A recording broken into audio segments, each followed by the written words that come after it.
Okay, so I'm Mike Potter. I'm the lead architect of Open Atrium 2. I took over the project a couple years ago, making the transition to Drupal 6, from Drupal 6 to Drupal 7. And what we're going to cover today is just kind of an overview of what Open Atrium is, and then, like I say, hopefully at the end I can give you a little peek of some fun stuff coming.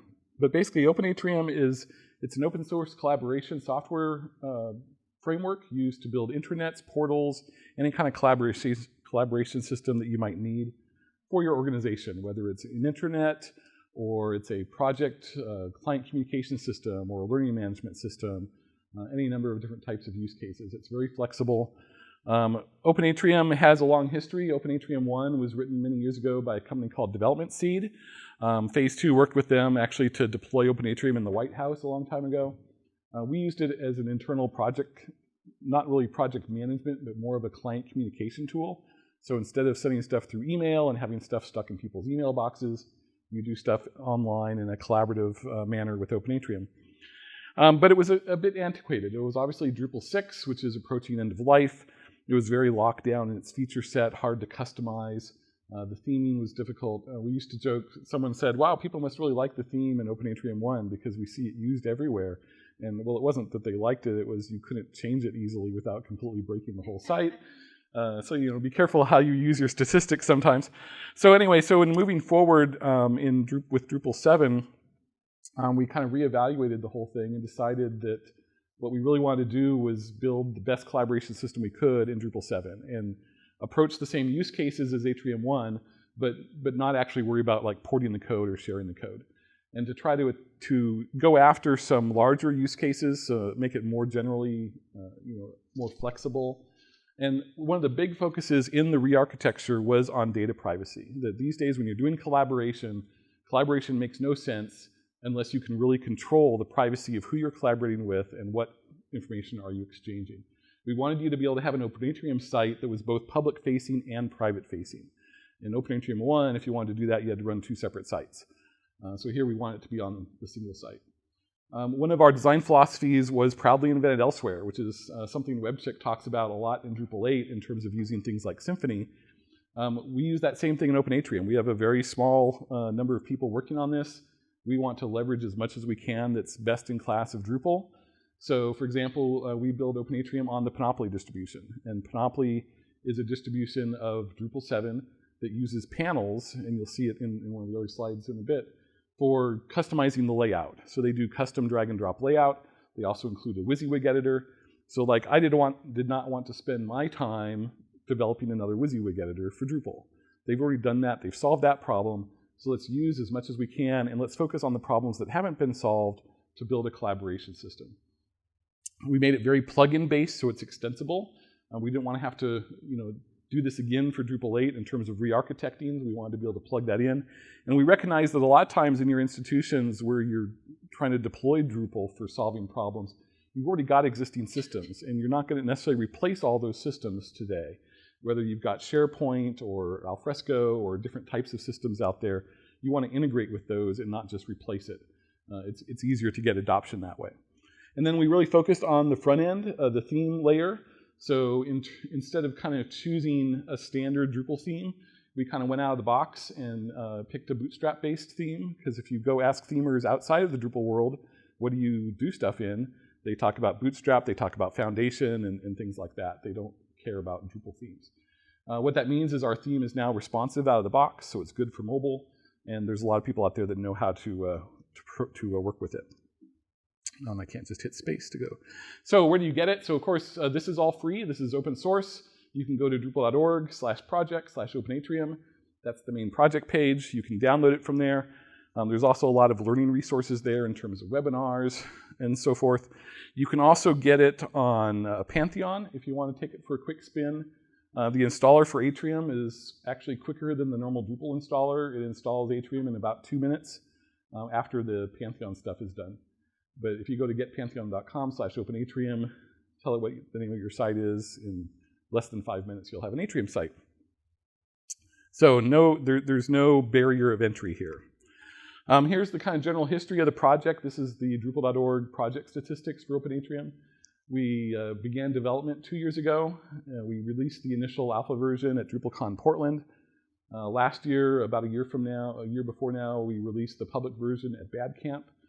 So that was version 2.0. We're now on 2.21 in August. We have 2.22 coming this month, which I'll preview a little bit.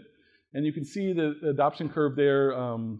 In orange, this little kind of greenish yellow bit in here is tracking the actual OA core module versus the distribution.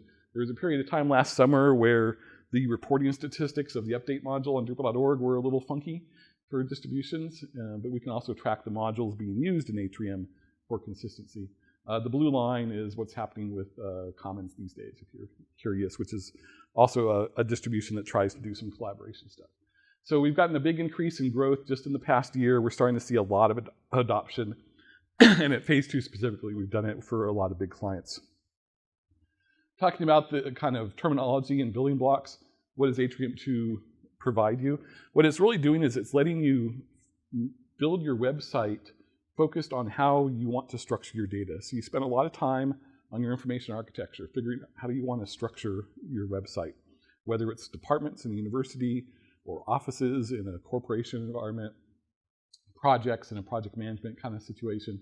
You can kind of segregate your content on your site into these little silos, and we call them spaces. So within a space, you've got all of your content. You can have members of that space who have access to that content. You can create access groups that might have membership to multiple spaces. Those groups, access groups would be things that you would tie to like your corporate LDAP or Active Directory. So you already know in your organization, like who in a university, who are your faculty members? You've already got a group that defines that. You don't want to go into Drupal and have to create a role and assign all those people to a role. You just want to say, hey, go to my Active Directory, pull in my groups. You can then assign those groups to spaces and say faculty members can access these spaces, students can access these spaces. And then within those spaces, you can create teams, which are like small space-specific groups of users. So for example, if you put a particular, let's say you have a physics department, you put a particular faculty member in charge of that space. They have full control over that space. They can customize its layout. They can control the content. They can spin up a team by themselves without contacting IT and the IT department. And they can say, hey, Bill and Tom and Mary need to be in this team to work on a project together. Make a team, create a little section for discussing that project. It can be private to that team and nobody else will see it. And you have full control over that as the owner of that space. So that's how the people and the structure fit together. We support a full hierarchy of subspaces, sub-subspaces, sub-sub-subspaces, like as far deep as you want to go. At the bottom of that are sections. And so we kind of use the analogy of a filing cabinet. So a space is like a giant filing cabinet. Subspaces would be like the drawers of the filing cabinet. And then the sections are like the folders within a drawer of your actual content. And the actual content are things like your documents, your discussion posts for discussion forums, your events in your event calendar, your issue tickets in your work tracker system, and any other custom content types that you might have in Drupal. Those all live within these section folders. And access is granted at the section level. So you assign groups and teams and users to section folders. So it's very analogous to the real world. If you have a document that's marked top secret, but you put that document here on a public table, it's no longer top secret, right? You just put it in a public area. It's now a public document. And so sections work the same in Atrium. What matters is not the document itself, not the Drupal node. It matters what section you put the Drupal node in. And that's going to be kind of annoying. Okay. And of course, we probably just lost our network connection. Well, we'll see that when we go to the demo. We'll keep going here now. So the sections, you give group and team access to those sections. So as long as the document is stored in a private section, that document is private. There's no way to view it. If you move that document and attach it to a node in a public section, now that document becomes public. So that's kind of the base model. It's really important to understand the building blocks when you're building the site out to know kind of the terminology. And it's really around these people and structure concepts to understand kind of what you're going to build when you build an Atrium site. And hopefully we'll have time to build a really quick site here. So as an example, this is kind of a corporate example. You might have spaces for your different corporation regions, like North America, Asia, Europe. And then within those regions, you might have subspaces for the cities, like New York or Tokyo. And then within there, you would have your groups of people, like your employees, your manager, your executive team. And then the sections you might use for within each department for things like your employee discussions, your private manager discussions, your executive team discussions, your calendars. And you would create teams in private areas for specific projects. So going through the feature set really quickly, Atrium is Drupal. So Drupal is the bottom framework for CMS. We'll use any Drupal module that you want. We'll mostly work with Atrium. So what is Atrium other than just a distribution of a bunch of modules? Like, it is a bunch of modules. It's 200 modules. I'll show you kind of a list at the end. So it's things like views and panels and organic groups and media and like all the big modules. And we've gone and we've vetted the modules, picked modules that are really good, and made them all work together. And then we've provided a core layer of new code to kind of glue those modules together in a way that your kind of apps at the top can use. So the 4 apps that come with Atrium are discussion forums, which do not use the forum module in Drupal. It's a custom module that we have out there on Drupal.org. Documents, whether it's wiki-like CMS documents, HTML documents, or wrappers around real files like PDFs and Word documents. We have events and event calendar with full geolocation. We have a task tracker for things like a to-do list kind of thing. And you can add other apps to Atrium by creating your own Drupal custom content types, just like you would with a normal Drupal site. For every one of those pieces of custom content that you put, you kind of inherit this core layer functionality, which means that whole data privacy of groups and teams and spaces, you inherit that. So now your documents can live in private sections. Do you have any integration with Google Docs? We don't have any integration for Google Docs yet, but there are some modules out there that would be potential starting points for that. That we could plug into our Drupal installation. Correct. So we have a workflow module. We have integration with the Workbench module. So that means for any content type, you can put it through an approval chain. And unlike normal Workbench, where you get a single approval chain for your entire site, we've extended that module so that here you can have custom workflow per section. So per section within a space, you can have different workflows. So for example, the approval chain of documents is different than the approval chain for trouble tickets. And it might be a different approval chain in each of your different departments. So we support all of that in workflow. The custom layout that comes from Panoply, a built-in notification system so that whenever something changes, when a new document is added, when it's commented on, when it's approved, you can send out email notifications or other than email notifications. We integrate with the media module. That's one of the included big sets of modules. So you can do video, images, documents, PDFs. And all of this is managed through activity streams. So within spaces, you can see exactly what's going on, what content's been added. So going really quickly through this, and this is the part I'm going to kind of skim through really quickly so you'd rather actually see it in operation. We talked a lot about the security and data privacy. We talked about how we support a full hierarchy down to the subspace level. We talked about different workflows. So here's an example of some publishing workflows versus a ticket workflow that you can support in Atrium on a per section basis. The user interface is Bootstrap based, which means it's responsive.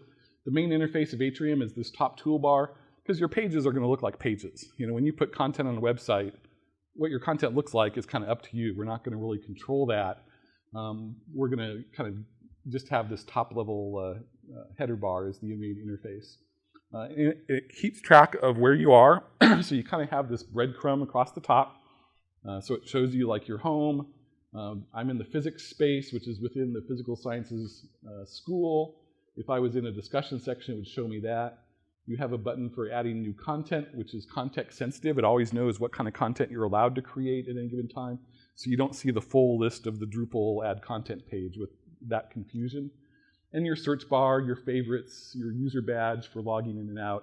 And at the top, you've got your custom branding with your main menu, just like in their site.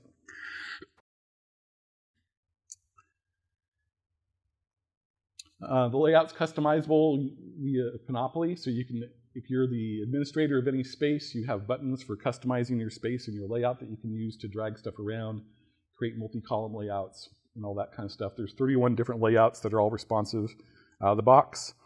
You can customize your spaces for colors. There's an interactive color designer. You can upload banners and change your menus. So all this stuff can be done without writing a theme. You can do branding and customization on a per space basis and per subspace basis as well. As I mentioned, there's notifications. There's two types of notifications we support. The more uncommon one is what I call push notifications, which is, as a content creator, I'm creating a discussion post, for example. I know I want certain team members to know about this, so I'm going to add them to a notification list. Or I'm creating an event, I want to invite people to the event, so I'm going to add them to that. That's going to cause them to get an email. So I'm kind of pushing email to them. I'm kind of spamming people with these announcements, right? They didn't sign up for it, but they're hearing about it. And that's push notifications. And you can do that as a group, team, and user basis. We also support pull notifications, which is your typical, follow me or subscribe, like a Facebook thing. So if you have access to the content, you can click a subscribe button, and now you'll get notifications whenever that content's updated. We also support full email reply back. So in the discussion forum module here, when somebody does a reply to a discussion, you'll get that notification saying, hey, Sam just replied to this message. From your email client, you can reply back, and your reply will get posted back to the forum. This is super important for adoption purposes. When you're putting in a new tool, and your current users, they don't want a new tool. Like they're already swamped enough dealing with their email every day. This gives them a chance to interact with the new tool just through their email. But they'll learn that, oh, there's this Atrium tool that's existing, and it's sending me these emails. Maybe sometime instead of just replying, I'll actually click the link and go see it, live on that site. So you can kind of ease adoption a little bit with this. As I mentioned, full multimedia support. When you do a discussion forum, when you're getting into serious discussion forums, like this is not necessarily meant to compete with things like vBulletin or PHPBB or some of those older systems, but it is a little bit more of a modern style geared towards business discussions, where you're probably doing a lot of attachments, you're reviewing documents and so forth. So when you get 50 replies, Atrium always knows what you've read and what you haven't read. It's going to collapse the stuff that it knows you've read automatically, so you're only seeing the new information. And of course, you can go back and expand all and see the old stuff if you really want to. When you start collapsing things, though, you start to lose attachments. It's like, okay, now where did somebody post that wireframe for the client? Was it reply number 6? So there's a media widget on the right-hand side that aggregates all of your attachments for the entire thread, and you get nice little light box pop-ups when you click, so you can browse the media. If it's a video, you can play the video and so forth. So whether it's PDFs or images or videos on that. So that's really great for multimedia support. So that's not a blog. No, this is not a blog. This is a discussion post. So this is, you're posting something and then having a threaded discussion. Yeah. Now we don't support what I call multi-threaded discussions. In other words, every new reply goes at the bottom. We don't let you reply directly like some sites do in like Facebook to number 1. It's a flat hierarchy. And that's done on purpose for a number of reasons. For one, it's a usability issue. If users don't know where new stuff is, they just get lost. It takes them longer to process a site. Here they know that the new stuff's always at the bottom. It's going to be automatically expanded for them. You can still quote somebody, and reply that way. But you don't have to worry about, is there a reply to the first reply that was on page 1? And it's also a performant reason. Trying to make that performant is very difficult. And I can control the size of the attachments. Yes, that's through the normal Drupal mechanism. So these are file attachments using Drupal files. We do support multi-file uploads. That's one of the apps that we now have. So you can drag and drop multiple files and upload 20 images all at once. We integrate with your identity management system. So we have modules for LDAP. LDAP is also what Active Directory uses. So that gets you your Windows SharePoint users. We also now do OpenID, which is actually in Drupal. And we also now do Google login. So if you have Google Apps or Google Mail, you can have single sign-on with Open Atrium through that. So as I mentioned, discussions. We talked about discussion posts quite a bit already. Knowledge management is the document node type, which is both used for wiki-like functionality, but also just as wrappers around external attachments. What's nice about the documents is you get this little menu on the right-hand side where within your section, like here we're looking at the documentation section of some space, you can form your documents into this nice menu hierarchy. So kind of like the old book module that was in Atrium 1. Here we're just using standard Drupal menus for this. Event management, we're actually using the full calendar module instead of the old calendar module. This gives you a really nice Google-like drag and drop experience. So if you have edit access, you can literally drag events from one day to another and drop them on. When you're looking at things like the daily or weekly view, you can drag the time slider to move things around as well. As you saw, now my keyboard is getting ahead of me here. Come on, come back. There we go. As you'll see, you can color code events based on taxonomies. Taxonomies in Atrium can be at the per space basis, and it's got a really nice user interface. So instead of, in Drupal 7, when they changed or improved taxonomies to make them entities, they also made the user experience a little bit tougher for site builders. You have to create a taxonomy, and then you have to go to your content type, and you have to specifically add like a term reference field to it. Here you go into your space and you say, I want an event type taxonomy. I want it applied to the event content type, and you're done. And now you have a space-specific taxonomy. We also support sharing those taxonomies across spaces. So if you want all of your departments to have consistent taxonomies, you can still do that, and then you can color code based on it. We also have full iCal import and export, so you can actually import event calendars from like Google, anything that supports iCal format, into your Drupal calendar. Now, it doesn't go backwards. In other words, if you edit your Google calendar, then when your cron task on your system updates, your Drupal events will also update. If you edit your Drupal events, it's not going to write it back to Google. So it's not going backwards. It's only pulling stuff from Google. In our event calendar, it's not just, events don't just have a time. They have a time and a place. So we have full geolocation capability. When you enter the location of an event in Atrium, you don't have the street field and the city field and the zip code field and the county field and the country field and all that stuff. Because we're better than that now. We all got Google Maps, right?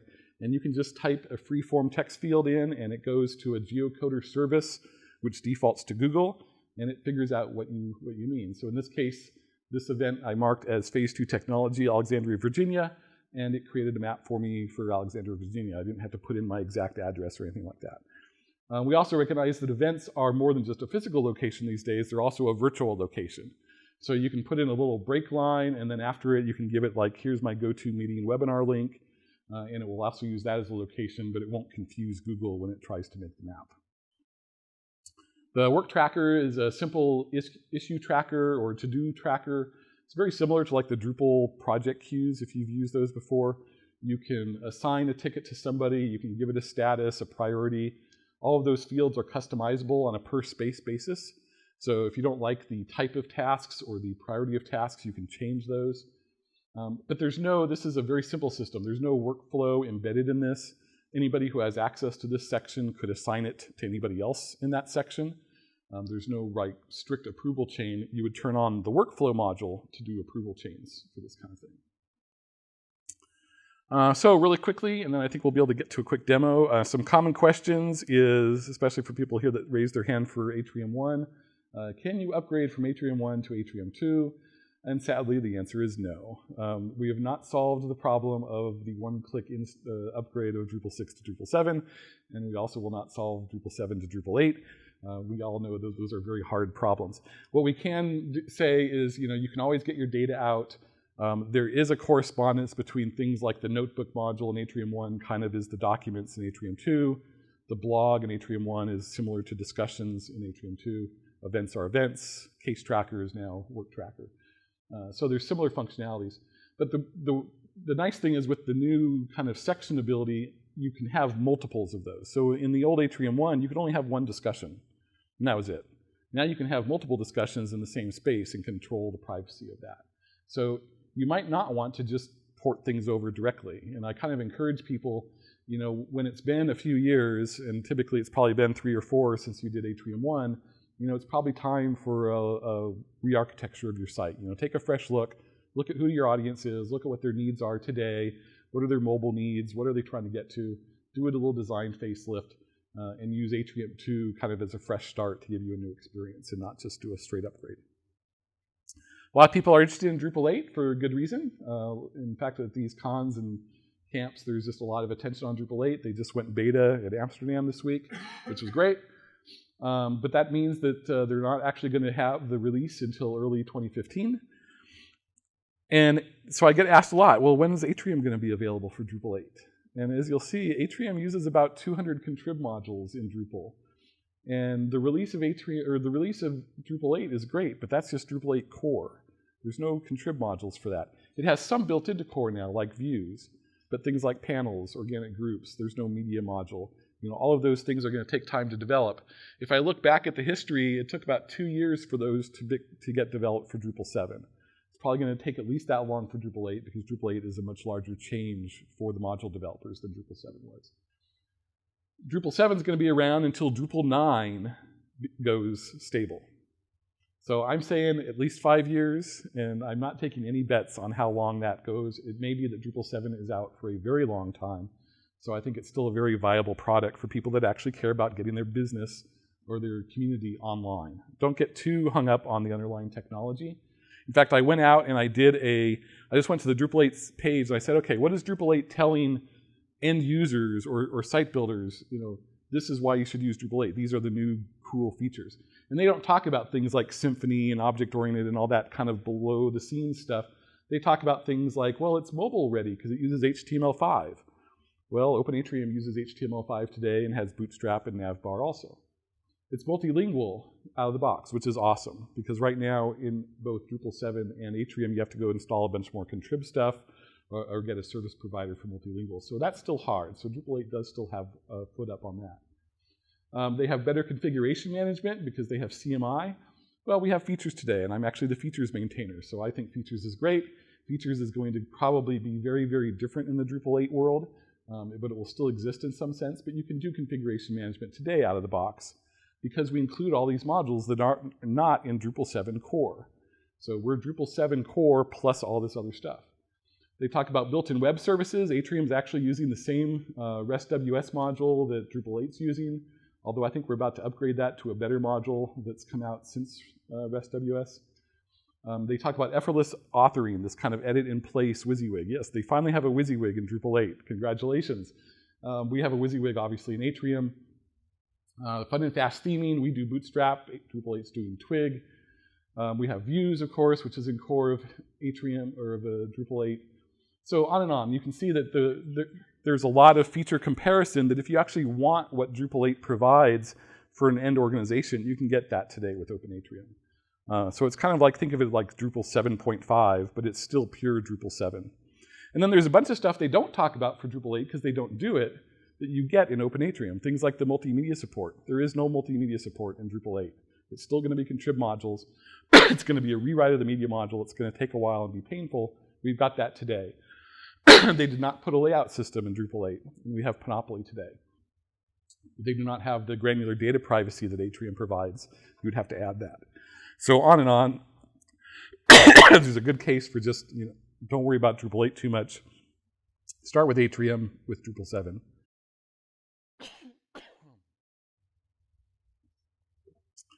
So I do like to shout out to the modules that we're using, because Atrium wouldn't exist without all of them. So that's kind of a tag chart. The size is based on the number of commits, so kind of the size of the module. So a lot of them are, excuse me, I need to have water here. They're going against the blog on what speakers need for these talks. Anyway, hopefully you'll see your favorite modules in there. We tried to really use the best-in-class modules that are in D7. We do a lot of evaluation of modules. That does not stop us from using brand new modules like Full Calendar or even modules that are still in sandbox form. If they solve a problem and they work well, we're perfectly happy to take ownership and help maintain those modules. And we've done that in a lot of cases. And these are the authors. So if you see these guys at conferences, you know, give them a big thanks for the contributions they've made to the community. Again, Atrium wouldn't exist. It's not just me, you know, built on the shoulders of greatness. So what's coming? So we have a new release coming out here in October. We've really been focusing the last couple of months on the front-end experience in Atrium. So I'm going to show you an interactive site builder. It's actually written using AngularJS, so if you couldn't fit into the Angular talk next door, I'm going to show you some what you can do with Angular. So we're doing work with Angular in Drupal 7, and that's going to be built into Atrium. We have some nice content creation wizards that you can use for your own custom content type as well, so that your users don't get this intimidating experience of the Drupal node add form with all of this stuff on it they don't understand. A big thing is we're now supporting app server for functionality. What that means is a lot of the things that in the past you would have to go to Drupal.org and go through a lot of work to install, you can now just do a click, one button install. So things like LDAP functionality or the workflow stuff, which is all Workbench. In the past, it was a bunch of modules, a bunch of dependencies, some patches, some libraries, and you had to kind of be a Drupal expert to do that. Oh, thank you so much. You're my hero.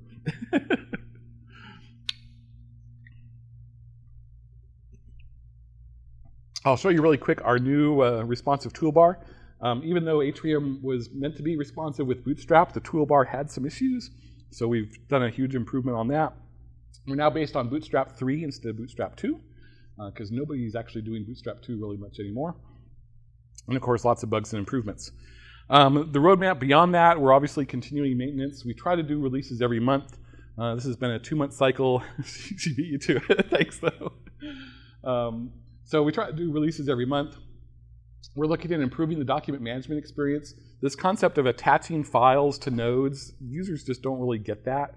You know, when they click on something, they want to see the document itself, not the node, and then they click on something else to get to the document. You know, it's kind of this indirect process. So we're going to improve that in the near future. We're looking at some chat and private messaging options, improving the social media interaction. We already have add this integration with Atrium, but going beyond that in social media. We're also looking at some really interesting technology from Mozilla called Together.js, which gives you the real-time collaboration that Google Docs has. So if you have two people editing the same page, you can see their cursor and you know, collaborate on that.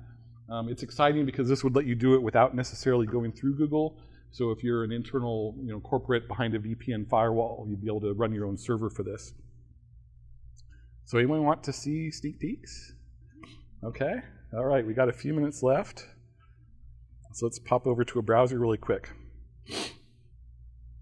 So the first thing I'm going to show you here is, and let's see, how is this working on the screen? Not too bad. So there's a new feature. This is, let me pop over to this first. We're going to have a new homepage, and still trying to shrink my browser so you can see this. Come on. No, don't do that. Oh, Mac.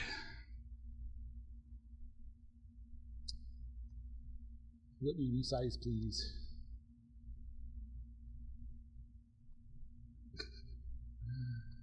Okay. There we go. Now, is that getting a little better? Okay. So in the past, when you've installed Open Atrium, you've gotten this really nice looking splash screen, which is very pretty and in all of our marketing materials. But it's not really very representative of what your Atrium site's going to look like. When you start adding new spaces, you're confronted with this blank white screen and you don't know really what to do. So now this is the starting. This is not the actual shipping version yet, but this is kind of the prototype. Or it explains to you what spaces and sections are. It gives you the name of your site. In this case, my site's called OA222 Demo. Gives you this nice big new space button. And then puts the building block diagram down here so you can refresh your memory as to what a space and section and user is. And so it tells you want to create a new space, click the new space button. And now you'll see our first pop-up wizard. So this is a wizard for the space content type. A space is just a node in Drupal with lots and lots of fields.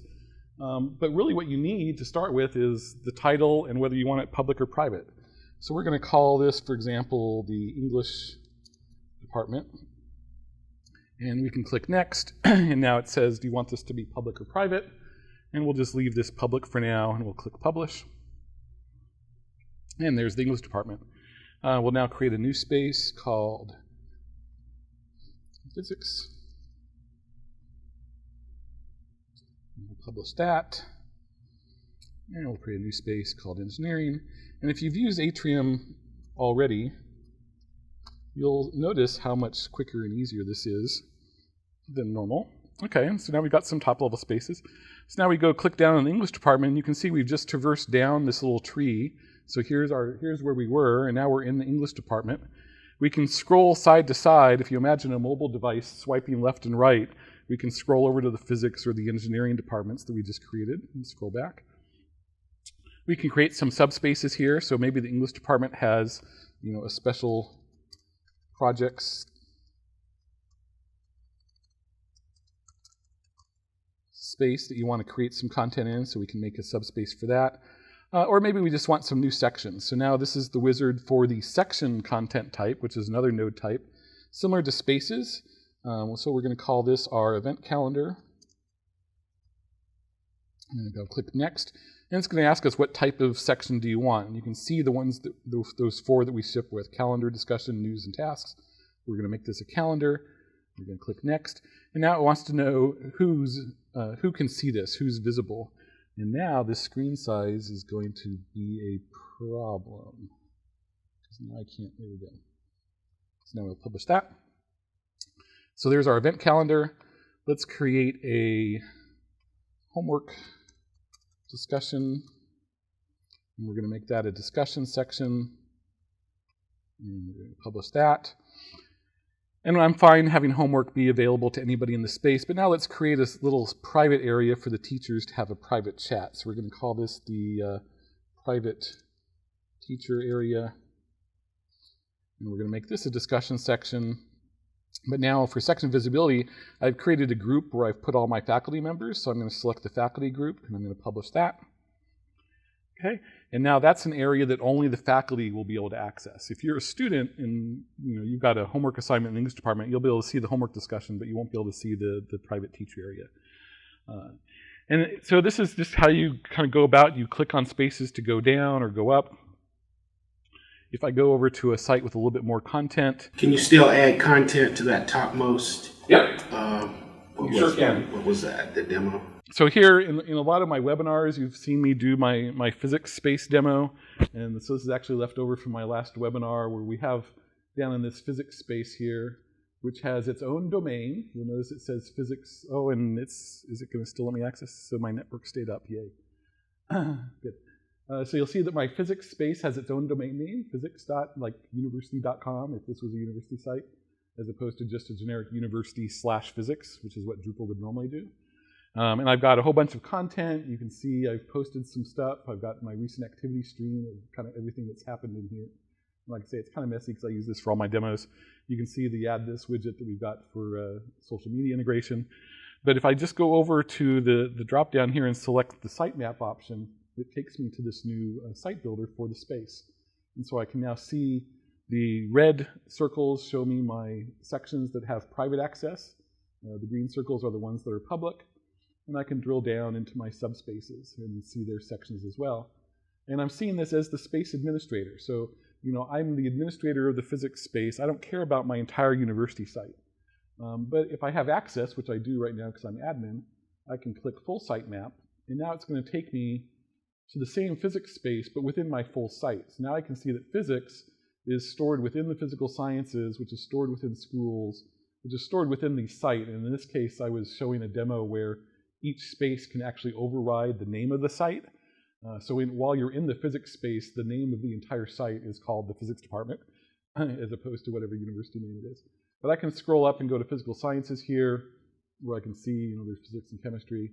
I can go up to schools, where I can see there's physical sciences and humanities. I can go scroll down to humanities and see that. So it's just it's a nice, responsive way to navigate around your sites. Is the admin, you can click on any of these and get a drop down for deleting or renaming. So again, if I go back to let's just refresh the physics page here. So for example, if I come down here and then I say, okay, instead of calling this my section, I want to rename it to the Atlanta section. I can just do that right here. I don't have to go to the node edit form.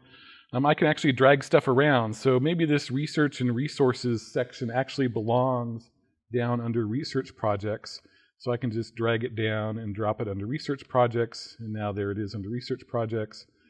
You can drag stuff back up. So if I made a mistake, I can say that really still belongs in physical sciences. And now it's in physical sciences. You can do that with subspaces as well. So if I wanted this space or this subspace that I have cleverly called sub, if I wanted that in research projects, I can do that. And now you can see sub as well as its sub-sub is now under research projects.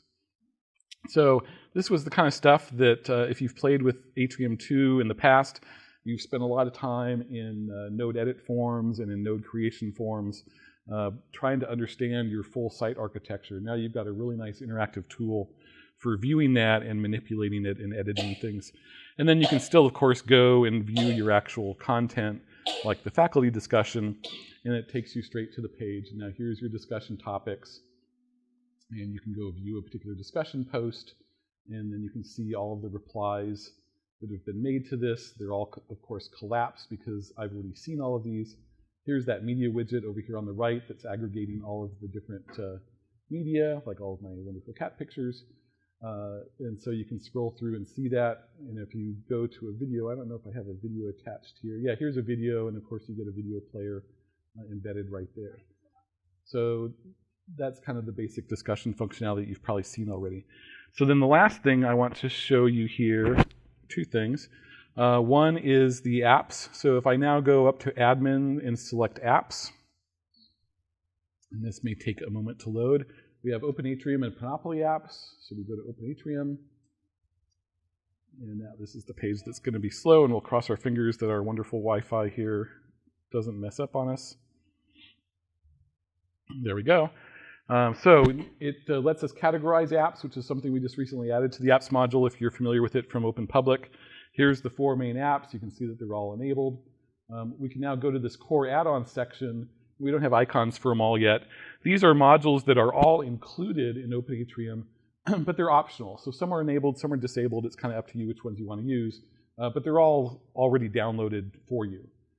Then there's external apps. These are things that are not already downloaded, that are available on Drupal.org. Things like the Workbench integration for workflow, or the LDAP module for your identity management, or that mail handler that lets you do the reply backs. All of those things would normally have required a lot of trouble to install, and now you simply click on them and click install. So like Open Atrium Print is going to give you PDF export capability. You would just, in this case, it's already enabled. Let's see, do I have one that's not enabled? How about the multi-upload one here, maybe? Multi-upload's the one that allows you to drag and drop multiple files. So it's also enabled. And so you can do like nice screenshots. You give people a single button, and clicking that button will download all those modules and install them on your site. And then the last thing is the responsive toolbar. So in the past, if you tried to collapse the toolbar for Atrium, you kind of got this mess. So you kind of had a main menu up here that didn't really work very well, and you had this stuff non-collapsed. So the new Bootstrap 3 toolbar, if I switch over to my Bootstrap 3 site, so now when I collapse this down, you can see, and I'm going to move this over so you can not get cut off. We've got the Drupal admin menu, and the colors are still being worked on, by the way. This is new. So yeah, we've got the little Drupal logo if you want your admin menu, if you have admin access. There's your user badge. There's the main menu of the site with your logo. Here's your space and subspace navigator, and here's your search bar. So a much better responsive mobile experience. So that's the sneak peek of the new stuff coming up. Just to finish really quickly then, get involved. Feel free to post bugs or questions in the Drupal.org support queue. For learning more right after this, since I knew this was going to run a little long, I'm going to be over in the BOF room in room 400 for an AMA, so you can ask me anything about Atrium or features or whatever you want to know about. You can also go to the doc site for the official documentation. There's webinars on the Open Atrium site. And finally, there's the email address, openatrium@phase2technologies.com, if you have more training needs. Specifically, I do a every month class. It's 8 hours. It's virtual, so it's online. It's actually more like 7 hours because we have two half-hour breaks. We do it the last Thursday of every month. This is very in-depth, detailed training. It is paid training. It's small classes. It's 5 to 10 people.